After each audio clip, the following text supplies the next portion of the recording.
It's hot out there, but let's blow them off the line of scrimmage. For thine is the kingdom, and the power, and the glory.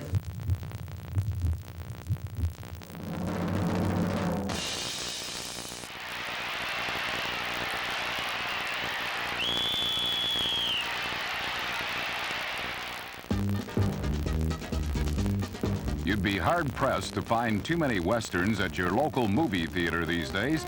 They're not in fashion with Hollywood moguls or film audiences. But when you've got cowboys and Indians on the gridiron, well, that's a palomino of a different color. Yep, it's the biannual showdown between Washington and Dallas, and as usual, it's for first place in the NFC East. In their initial meeting earlier this year, the Redskins rolled 34-14 on the strength of their potent offense. And the key to their attack is running back John Riggins, who until recently was making his address at the hospital with a back ailment. But Riggo is fit for the big one, and he'll be needed. The Cowboys have been coming on lately, and the catalyst has been the Dallas Doomsday defense. Head coach Tom Landry will have to hope for continued pressure from his front four if the Pokes expect to win. In the last two games, Dallas logged 17 quarterback sacks, not a few of them coming from all-pro defensive tackle Randy White. It goes without saying that neither team is particularly fond of the other and never misses the chance to remind the opposition of past embarrassments. For now, the Redskins care little about the ancient history of their Super Bowl XVIII debacle, but more for repeating the events of the recent past. Can they sweep the Cowboys for the first time ever in the regular season and take over sole possession of first place? The answers are forthcoming in a battle that will make the Little Bighorn resemble a peace pipe ceremony. Sparks are ready to fly as Dallas battles Washington on the NFL Game of the Week.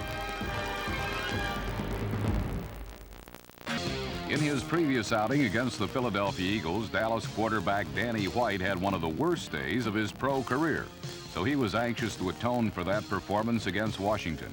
On the Cowboys' very first possession, Danny was just dandy, as Dallas moved quickly and easily, thanks to White's virtuoso performance.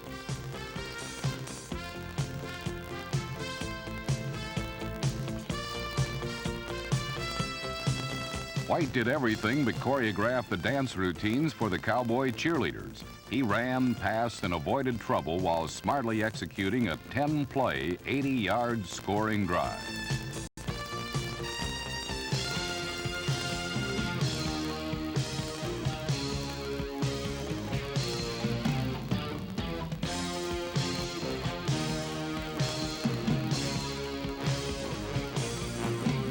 Two straight completions to fullback Timmy Newsom got the ball in close, where White then spotted wide receiver Doug Donnelly in the corner. Just like that, the Cowboys took an early lead.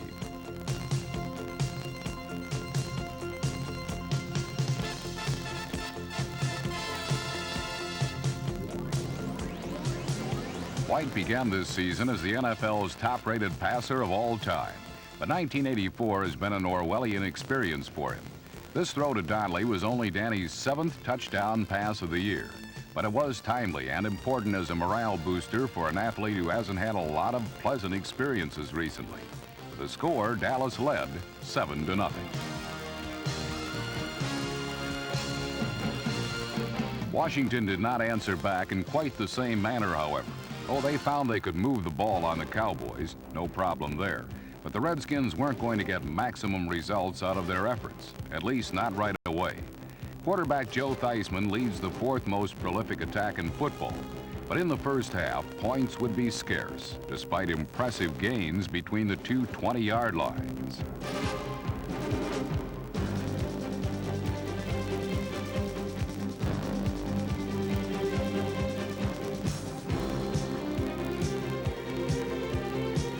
Dallas tested the sore spine of running back John Riggins early, and number 44 proved to be a walking advertisement for orthopedic therapy. Riggo looked to be in fine form, much to the dismay of the Cowboy defenders.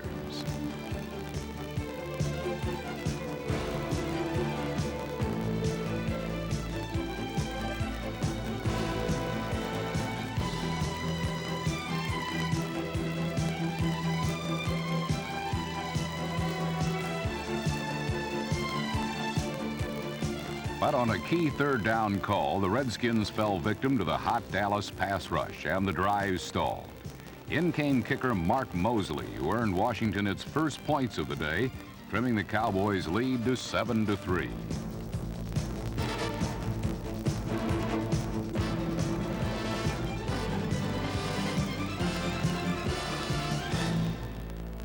In Dallas's next two possessions, they would score, but the similarities between the two drives ended right there. After the first Washington field goal, White started off small, then began to think big. This would be a drive of remarkably sharp execution and quick striking calls, and the Redskins were simply unable to cope with anything the Cowboys threw at them.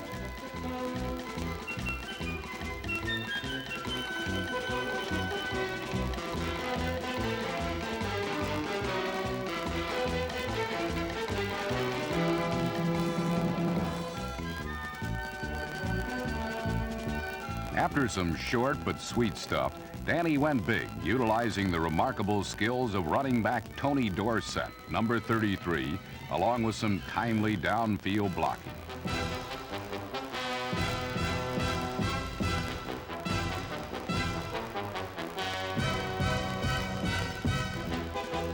Dorsett's 39-yard play was quickly followed by a Timmy Newsome jaunt for 30 yards, putting the Cowboys right on the doorstep.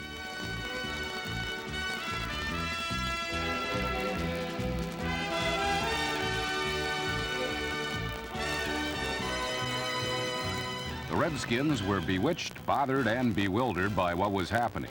And then the Cowboys really crossed them up with a touchdown play executed just like Tom Landry drew it up on the blackboard.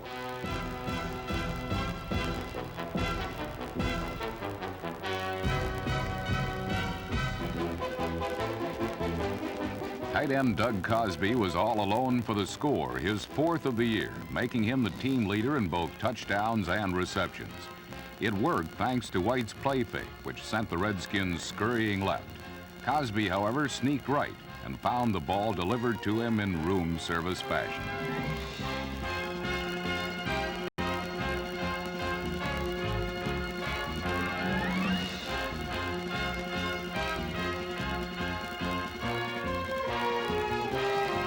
Dallas now held a 14-3 second quarter lead and had done it on one of their best-looking drives of the year. But Washington responded with some speedy ball movement of their own, as Theismann quickly got the Redskins into Cowboy country.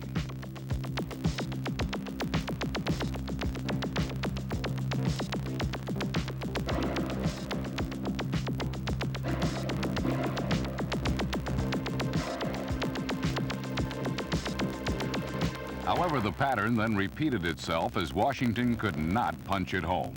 When Randy White hog-tied running back Joe Washington, the Redskins' quiver of arrows was found empty.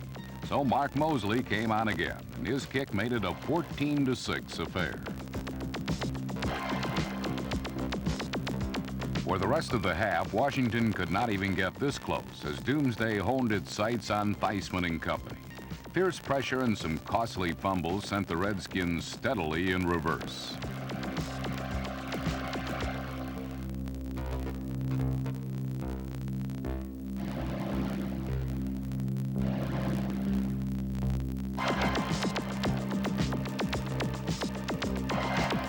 Late in the quarter, the Redskins were disorganized, dismayed, and almost ready to be discharged. Dallas had all the momentum and gave Washington even more to think about in their halftime locker room powwow when they scored again. But that didn't happen right away. First, the Redskin defense took out some of its frustration on Danny White.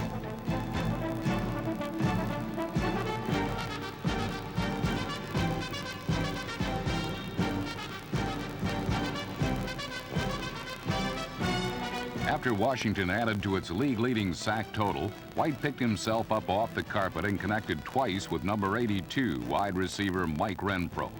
The first was a nice little gain. The second, a play of considerably greater impact.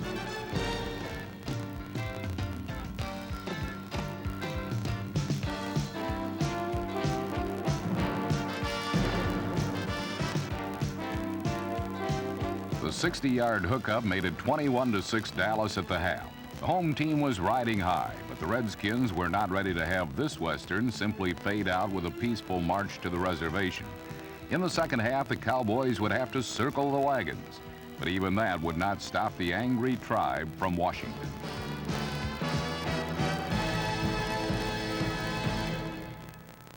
Following a down in Dallas first-half performance that evoked memories of clutch victories gone by, no one could have predicted the destruction that the Cowboys rained upon themselves in the third quarter. They survived Tony Dorsett's fumble when the ball bounced out of bounds, maintaining possession. But 2 plays later, the Cowboys were not so fortunate. Danny White's first pass of the second half proved a costly one for Dallas. Not only was it intercepted, but it was taken in for a touchdown.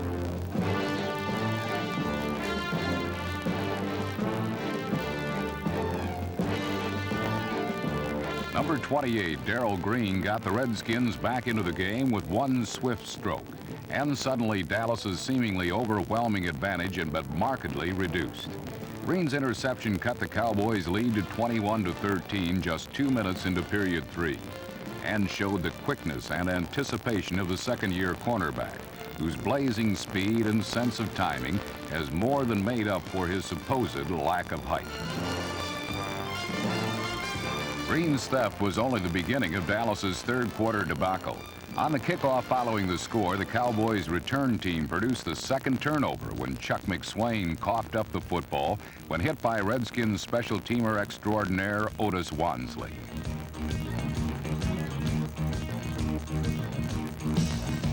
Dramatically, the entire look of this game shifted in less than a minute. The Cowboys, after playing near-perfect football in the first half, were orchestrating their own downfall.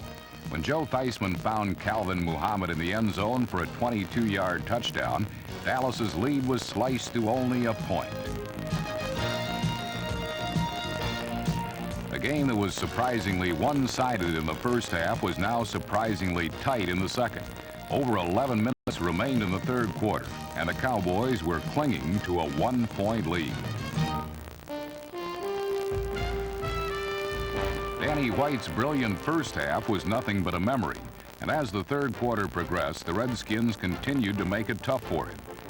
Washington blitzed linebackers, forcing number 11 to hurry his throws. And then the Redskins did it again. They caused another turnover.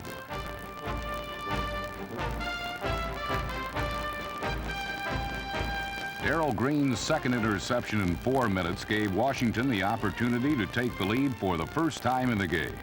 The turnaround was beyond understanding. The Cowboys, virtually unbeatable in Texas Stadium, were simply giving the game to the opponent, and the Washington Redskins no less. Dallas's defense had to respond, and they did, putting on a sacking exhibition that quelled the comeback fires that had sparked the Redskins.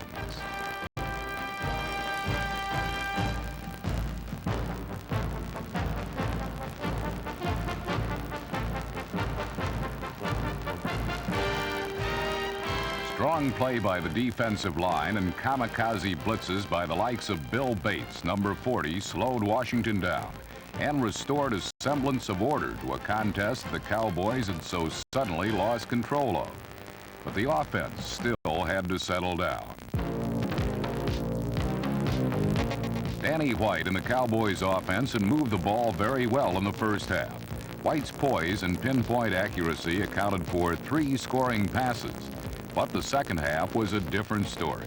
Interceptions on consecutive possessions forced Tom Landry to turn to the running game for some stability, but that proved just as costly. Timmy Newsom's fumble was the Cowboys' 4th turnover of the third period. The only consolation, and it was a small one at that, was that the Redskins were only able to kick a field goal, and they led for the first time late in the third quarter.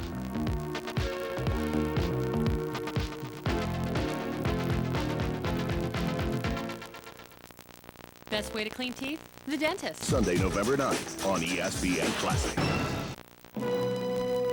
Danny White needed to stare adversity in the face and battle back, but all he stared in the face were blitzing Redskin linebackers. But on the first play of the fourth quarter, White read the blitz and delivered the ball beautifully to Tony Hill. number 8.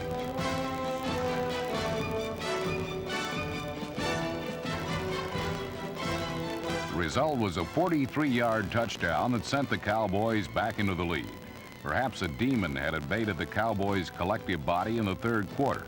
If so, it was exorcised on this, the initial play of the final period, when White and Hill teamed up on the score.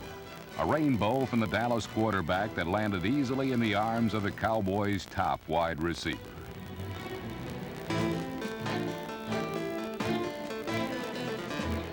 The Cowboys had the ball back shortly after the score and looked to extend their 28-23 lead. But the Redskins' defense shut Dallas down. First, they stymied Dorsett, the Cowboys' main ball control weapon. And then in what may well have been the key defensive play of the game for Washington, defensive end Dexter Manley, number 72, sacked White back at the Cowboys' 5-yard line.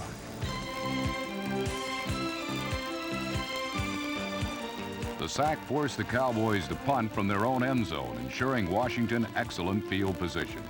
The Redskins then went to work, using their two most destructive offensive weapons, running back John Riggins and wide receiver Art Monk. After Riggins bowled his way through the Dallas defense for 13 yards, he handed off to Monk on the reverse, and number 81 used his running skills to pick up 18 more yards.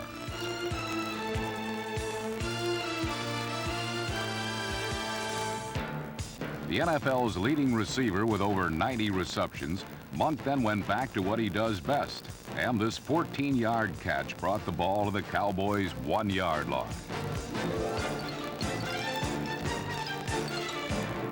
It took 3 tries, but Riggins finally traveled the yard, and the Redskins had methodically regained the lead 30-28. Nearly 7 minutes remained in the fourth quarter, plenty of time for the Cowboys to come back.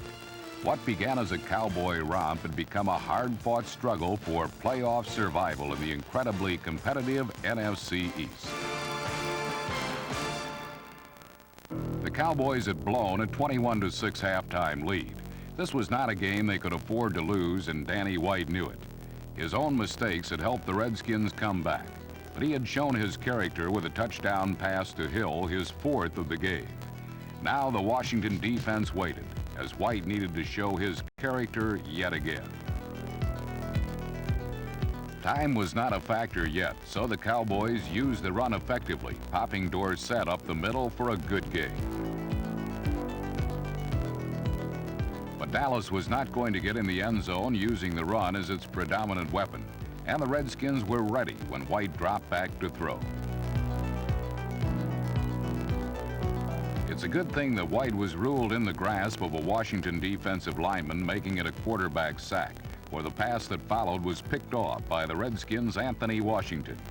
Instead of giving Washington the ball in their own territory, where the Redskins would have been in excellent position to perhaps put the game out of reach, the Cowboys punted, certainly the lesser of two evils. The Cowboys would get one more chance to come from behind. All they needed was a field goal to win, not a touchdown. But the Redskins' defense was up to this final challenge. A second down pass to Dorsett in the flat was diagnosed perfectly by cornerback Vernon Dean, number 32. And the Cowboy chances were fading quickly. It all came down to 4th and 11 from the Dallas 28-yard line.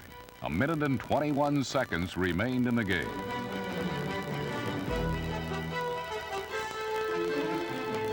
The pass was incomplete, and the Cowboys were losers after impressively building a 21-6 lead. For the Redskins, nothing was sweeter than beating Dallas in Texas Stadium, and the victory marked the first time ever that Washington had swept the season series from the Cowboys. More importantly, it left the Redskins' playoff fate in their own hands. They ended the 15th week of the NFL season all alone on top of the NFC East with a 10-5 record. A victory over St. Louis this weekend in Washington, and the Redskins are division champions for the second year in a row.